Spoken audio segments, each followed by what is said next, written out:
शुरुआत करते हैं अच्छी और सच्ची खबरों की। सबसे पहले चारधाम यात्रा की बात करेंगे, जिसको शुरू हुए 6 दिन हो चुके हैं, लेकिन इन 6 दिनों के भीतर करीब 2 लाख तीर्थयात्री चारधाम पहुंचकर भगवान के दर्शन कर चुके हैं।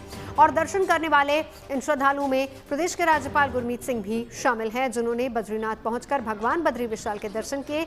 और इस साल की चारधाम यात्रा पर जाने वाले श्रद्धालुओं के लिए कई ऐसे इंतजाम किए गए हैं जिससे तीर्थ यात्रियों के सफर में आसानी होगी, उन्हें दर्शन में भी कोई परेशानी नहीं होगी।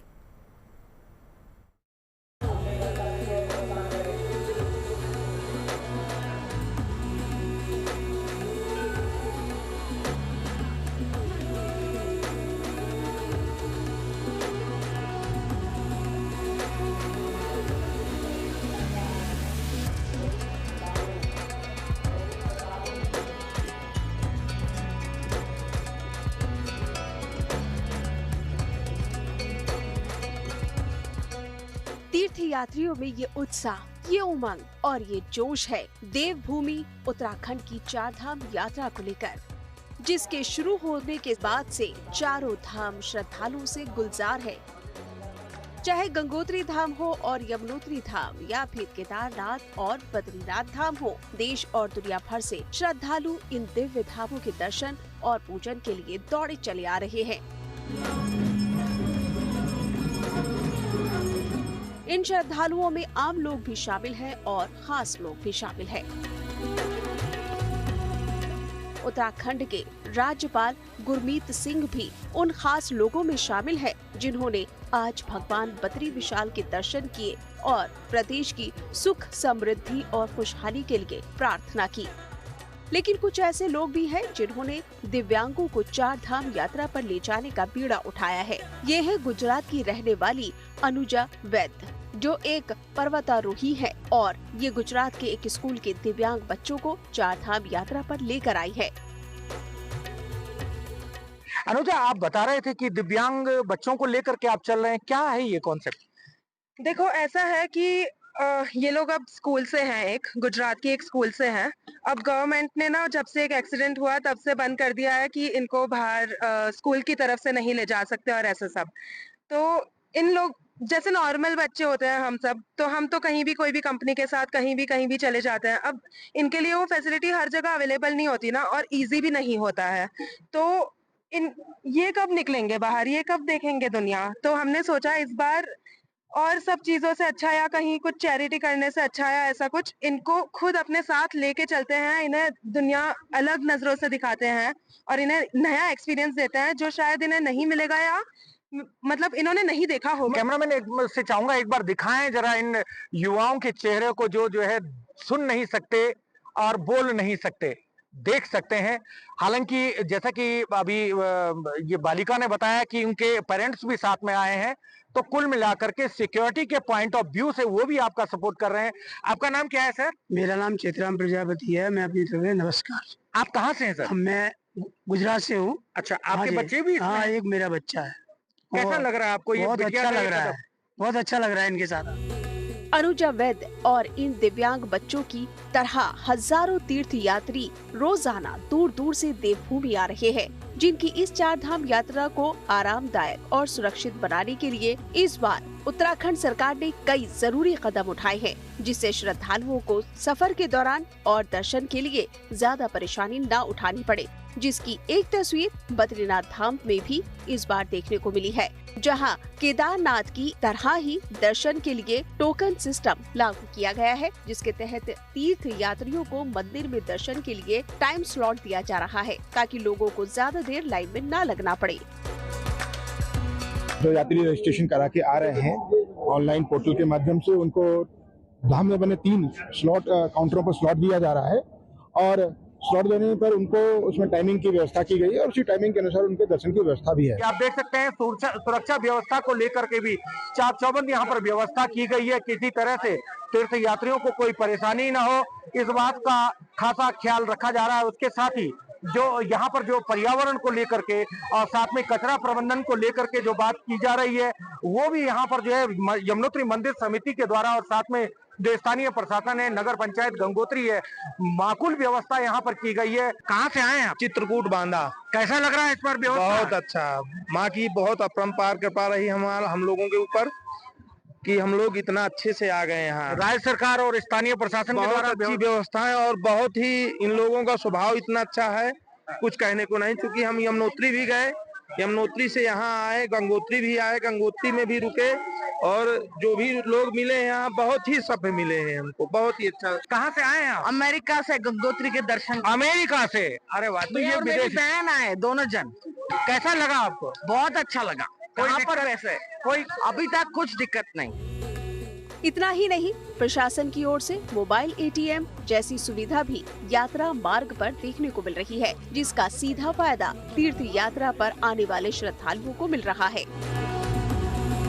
साथ ही साथ सुरक्षा को लेकर भी विशेष चौकसी बरती जा रही है, जिसके तहत पहली बार ITBP जवानों की तैनाती बद्रीनाथ यात्रा मार्ग पर जगह जगह की गई है, जो पुलिस वालों के साथ मिलकर श्रद्धालुओं की सुविधा के लिए जरूरी कदम उठा रहे हैं। हजारों गाड़ियां इस यात्रा मार्ग से बद्रीनाथ धाम पहुंच रही हैं। इस बार सबसे बड़ी बात है, एक नई चीज इस यात्रा मार्ग पर दिखाई दे रही है, जो वो है ITBP के जवान इस समय जोशीमठ और बद्रीनाथ धाम में सुरक्षा में तैनात हो गए हैं। इस रास्ते से जो है वापस लौटने वाली गाड़ियां वापस लौटती है। ऐसे में अब यहाँ पे पुलिस के साथ साथ ITBP के जवान सुरक्षा में तैनात हैं, वो यहाँ पे ट्रैफिक भी संभालेंगे। हालांकि जो जांचें हैं गाड़ियों में कौन आ रहा है, किस तरह से आ रहा है, वो सभी चीज़ अब इनके हवाले देखने को मिल रही है। 2 बटालियन जहां बद्रीनाथ धाम में लगाई गई है, वहीं जोशीमठ पूरे क्षेत्र में, चाहे वो बद्रीनाथ धाम जाने वाला रास्ता हो, वहां पे भी ITBP के जवान लगे हैं। यहां से गाड़ियां वापस ऋषिकेश की ओर जाती है, यहाँ पे भी ITBP के जवान मुस्तैदी के साथ लगे हैं। देवभूमि की इस 4 धाम यात्रा में हर साल तीर्थ यात्रियों की संख्या में इजाफा देखने को मिल रहा है। ऐसे में श्रद्धालुओं की इस बढ़ती भीड़ को देखते हुए राज्य सरकार ने बीते वर्षों से सबक लेते हुए कई सुविधाओं का विस्तार किया है और कई नई व्यवस्थाएं भी लागू की गई है, ताकि 6 महीने तक चलने वाली इस तीर्थ यात्रा पर आने वाले लोगों को सुरक्षित और सुलभ दर्शन कराए जा सके। देहरादून से अंकित शर्मा, गंगोत्री धाम से ओंकार बहुगुणा और जोशीमठ से कमल नयन सिलोड़ी के साथ bureau report, good news today.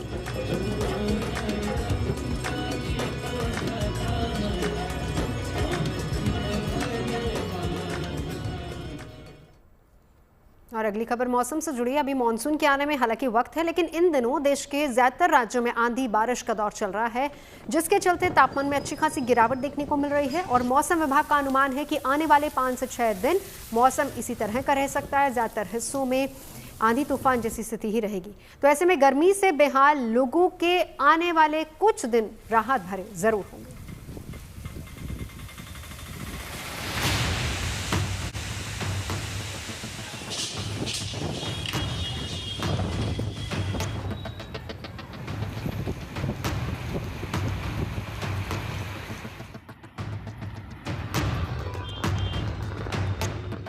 आने वाला 1 वीक पूरा आपका प्लेजेंट ही रहेगा। मई के पहले हफ्ते में ही बादल जमकर बरस रहे हैं और ऐसे बरस रहे हैं कि कहीं नदियों में उफान है, कहीं झरनों में उफान आया हुआ है और कहीं सड़कें ही किसी नहर की तरह नजर आ रही हैं। मौसम का ये हाल इन दिनों देश के ज्यादातर राज्यों में देखने को मिल रहा है, जिसके चलते लोगों को मई के इस महीने में 40 डिग्री वाली गर्मी के बजाय मौसम का खुशनुमा एहसास हो रहा है। ये तस्वीरें राजस्थान के अलग अलग शहरों से आई हैं, जहां आज ज्यादातर जगहों पर धूल भरी आंधी के साथ जोरदार बारिश हुई। उदयपुर से लेकर अजमेर तक और बूंदी से लेकर धौलपुर तक मौसम कमोबेश एक जैसा ही दिखाई दिया। मौसम सुहावना होते ही घूमने फिरने के शौकीन लोग घरों से बाहर निकलने लगे। हाँ, कि इतना ज़्यादा कम हो गया, वेदर बहुत ही अच्छा हो गया, बहुत अच्छा लगा। सारे फ्रेंड्स यहाँ पर घूमने के लिए, तो जब अहमदाबाद से निकले थे तो हमें पता ही नहीं था कि यहाँ पर इतनी बढ़िया क्लाइमेट हो जाएगा। हम जब पहले आए थे तब थोड़ी ऐसे गर्मी लग रही थी, लेकिन रात में इतनी अच्छी बारिश हुई और इतना बढ़िया क्लाइमेट है कि बहुत मजा आ गया हमको और अभी बहुत बढ़िया वेदर है। राजस्थान के पड़ोसी राज्यों की बात की जाए तो उत्तर प्रदेश और मध्य प्रदेश में भी मौसम का यही अंदाज देखने को मिल रहा है, लेकिन मौसम के मिजाज में अचानक आए ये बदलाव राहत के साथ साथ आफत भी लेकर आया है, जिसकी एक तस्वीर इंदौर से सामने आई, जहां कुछ देर की आंधी और बारिश में हालात काफी बिगड़ गए। कहीं जोरदार आंधी में पेड़ उखड़ गए और कहीं बिजली के खंभे उखड़ गए। इतना ही नहीं, शहर में जगह जगह जलभराव से गाड़ियों की रफ्तार धीमी पड़ गई। वहीं राजधानी भोपाल की बात करें तो अचानक दिन में ही अंधेरा छा गया और लोगों को गाड़ियों की हेडलाइट ऑन करके सड़कों पर चलना पड़ा। मौसम विभाग का कहना है कि राज्य के कई हिस्सों में मौसम का ये मिजाज कल भी बना रह सकता है।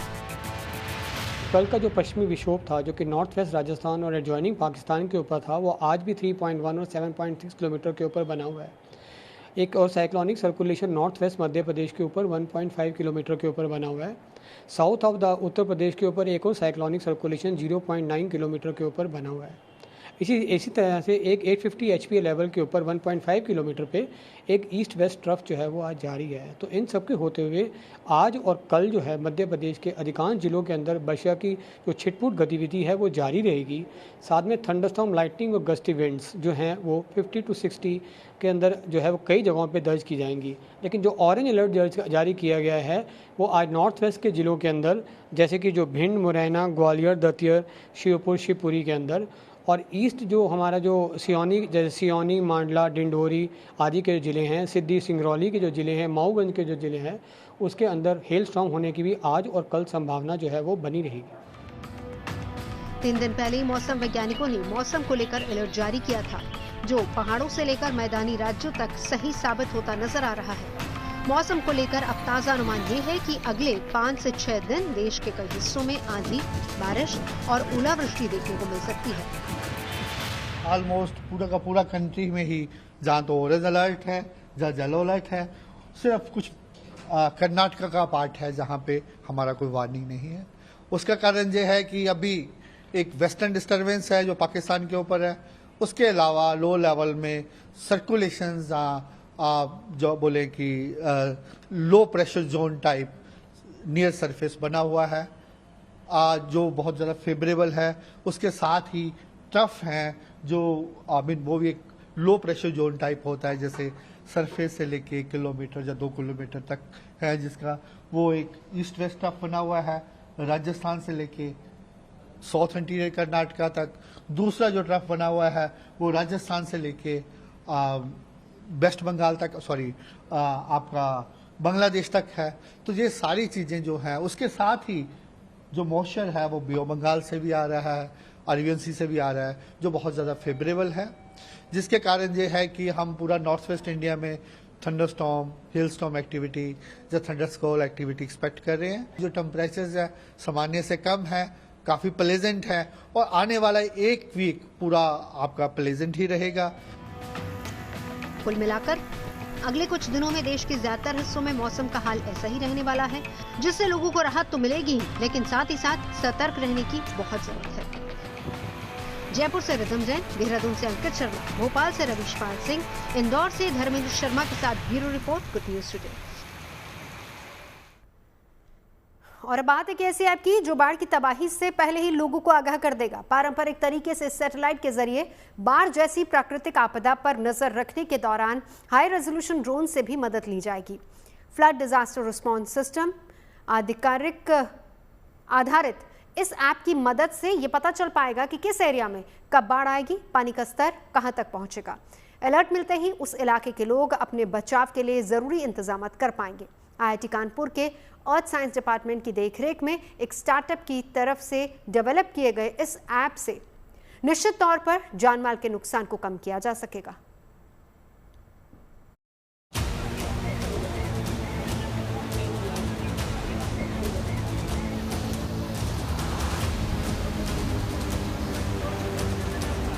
मैदानी इलाके हो या पहाड़ी क्षेत्र, वहां अब बाढ़ राष्ट्रीय आपदा की तरह पेश नहीं आएगी। बाढ़ जैसी प्राकृतिक आपदा से निपटने के लिए ही IIT कानपुर ने flood disaster response system launch किया है। ऐप आधारित ये तकनीक बाढ़ को लेकर पहले ही अलर्ट जारी कर देगी। इस ऐप के लिए सैटेलाइट से मिलने वाले डेटा और हाई रेजोल्यूशन ड्रोन से आने वाले डेटा को इंटीग्रेट यानी जोड़ा जा सकता है। अभी सिर्फ सैटेलाइट डेटा के जरिए ही बाढ़ का आकलन किया जाता है।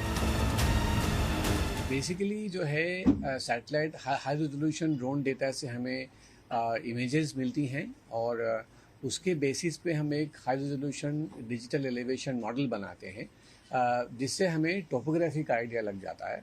तो इन दोनों को इंटीग्रेट करके और उसके साथ साथ हम उसमें लैंड यूज़, लैंड कवर का डेटा डालते हैं, पॉपुलेशन का डेटा डालते हैं, और जो इंफ्रास्ट्रक्चर है उनका डेटा डालते हैं। तो इन सारे डेटा को हम एक GIS के प्लेटफॉर्म में इंटीग्रेट करते हैं और उसके बेसिस पे किसी भी एक वाटर लेवल पे हम फ्लड को सिमुलेट कर सकते हैं। ऐप की मदद से जल स्तर बढ़ने के साथ ही ये भी पता चल जाएगा कि बाढ़ का पानी कितनी इलाके पर असर डालने वाला है। साथ ही ऊंची नीची जमीन के आधार पर बाढ़ का पानी कहां, कितना और कितनी मात्रा में जाएगा और इस दौरान किसी इलाके को कितना नुकसान पहुंचेगा, ये भी पता चल जाएगा।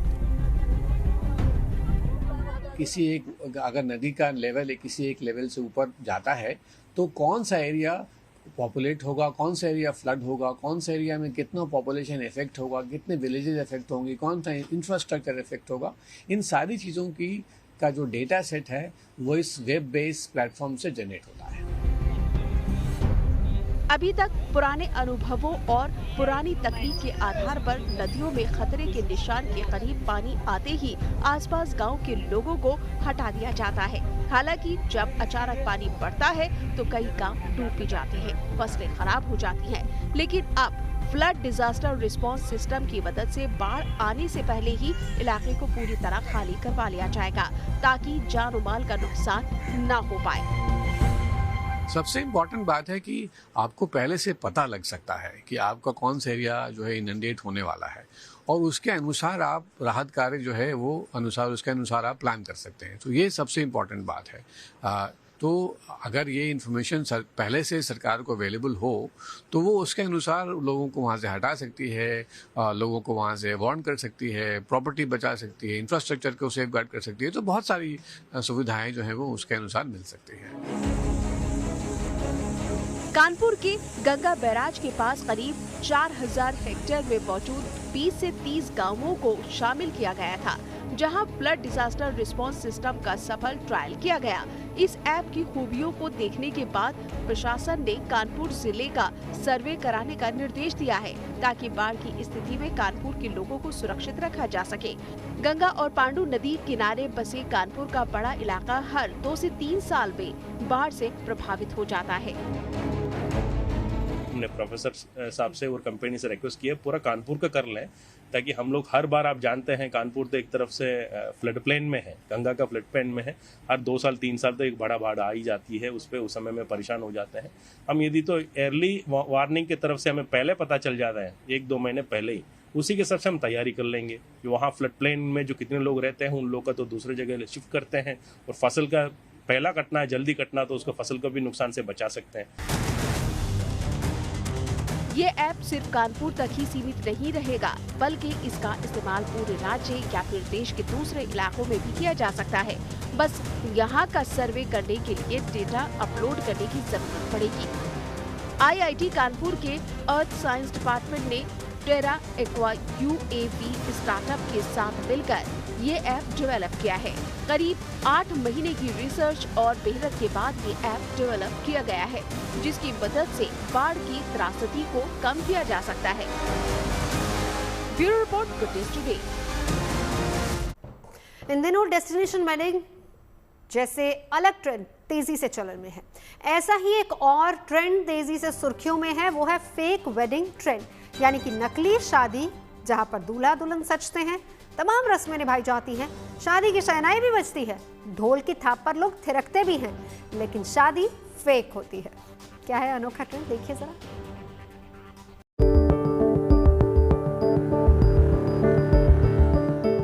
गाजे बाजे और डीजे की धुन पर थिरकते बाराती और वेडिंग पॉइंट पर बारातियों का इंतजार करते घराती। शादी का ये माहौल जहां लोगों में गजब का उत्साह भर देता है, तो वहीं कई लोग तो अपनी घर की शादी ही एंजॉय नहीं कर पाते। भाई शादी के काम और जिम्मेदारी में एंजॉय करना तो भूल ही जाइए, ये जिम्मेदारी निभाना कोई कम बड़ी बात है। लेकिन सोचिए, अगर शादी तो हो लेकिन जिम्मेदारी ना हो तो कैसा रहेगा। कुछ ऐसा ही जेनजी आज सोच रहा है और ये सोच दिल्ली के मेहरौली में कुछ ऐसे साकार भी होती दिखी, जिसको नाम दिया गया फेक वेडिंग पार्टी का। ये फेक वेडिंग पार्टी होती क्या है? न दूल्हा न दुल्हन। अब है फेक वेडिंग पार्टी का जमाना। तो इस फेक वेडिंग पार्टी में साज सजावट और मेहंदी समेत सारी रस्में तो असली हैं, लेकिन असली नहीं है तो वो दुल्हा और दुल्हन। यहाँ सिर्फ लोग फन और मीडिया कंटेंट के लिए ऐसी फेक वेडिंग्स को एंजॉय कर रहे हैं। और सबसे खास बात ये है, इस पार्टी को जेनजी के साथ ही 40 साल से ऊपर के लोग भी खूब एंजॉय कर रहे हैं। ये लोग अपने दोस्तों संग ऐसी नकली शादी में असली शादी जैसा मजा ले रहे हैं। फेक वेडिंग का ये ट्रेंड बेहद तेजी के साथ पॉपुलर भी हो रहा है। अब सवाल है कि ये फेक वेडिंग देश में कहाँ हो रही है, और इस कॉन्सेप्ट को दिल्ली की social media professional Avantika Jain ने अपने इंस्टाग्राम पर शेयर किया, जिन्होंने बताया कि वो और उनके दोस्त हमेशा से शादी वाली थीम की पार्टी का सपना देखते थे। अब अवंतिका ने एक नकली संगीत पार्टी का विज्ञापन देखा तो दोस्तों के साथ वो इस पार्टी में पहुंची। वो लगभग 100 दूसरे यंगस्टर के साथ मेहरौली गई।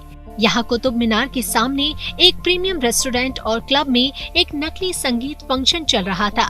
साज सजावट से पूरा माहौल ही शादी वाला लग रहा था। मेहंदी लगाई जा रही थी। यही नहीं, डीजे की धुन के साथ ढोल वालों ने भी माहौल को और ज्यादा एनर्जेटिक बना दिया। तो फेक वेडिंग एक तरह से एंजॉयमेंट का फुल डोज बन रही है। अगर आप भी ऐसी पार्टी एंजॉय करना चाहते हैं तो 550 रुपए की एंट्री फीस देकर ऑनलाइन रजिस्ट्रेशन करा सकते हैं। हालांकि कुछ इवेंट्स कंपनी और डांस कोरियोग्राफर जैसे फेक वेडिंग्स यानी नकली शादी कराकर सोशल मीडिया कंटेंट बना रहे हैं, ताकि उनके मुताबिक असली शादी जैसे दिखने वाले ये वीडियो ज्यादा वायरल होते हैं। Bureau report, good news today. खबरें सच्ची होनी चाहिए, अच्छी खुद ब खुद लगती हैं। Navjot Randhawa signing off. आप सुनते रहिए गुड न्यूज, देखते रहिए गुड न्यूज टुडे।